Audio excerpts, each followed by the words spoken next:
Welcome to the slop farm. Enjoy the video. You start now.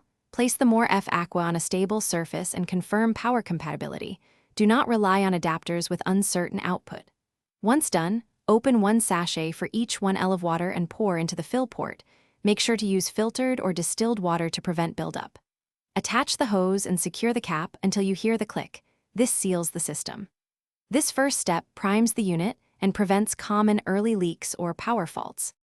Next, you switch it on and choose a mode: quick for fast cycles, eco to save roughly 20% energy, or deep for thorough treatment. Select depending on time and need. Then set the flow between 0, 5 and 2, 0 L per minute. Remember that higher flow reduces contact time with the media, so adjust for desired result.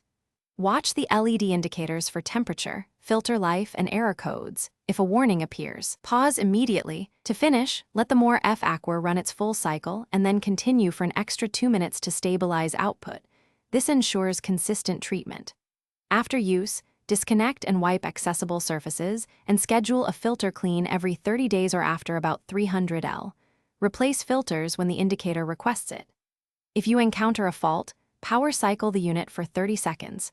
If the problem persists, inspect the hose for kinks or blockages, and then contact support if the issue continues.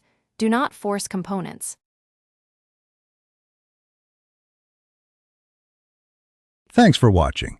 Consider subscribing if we helped you today.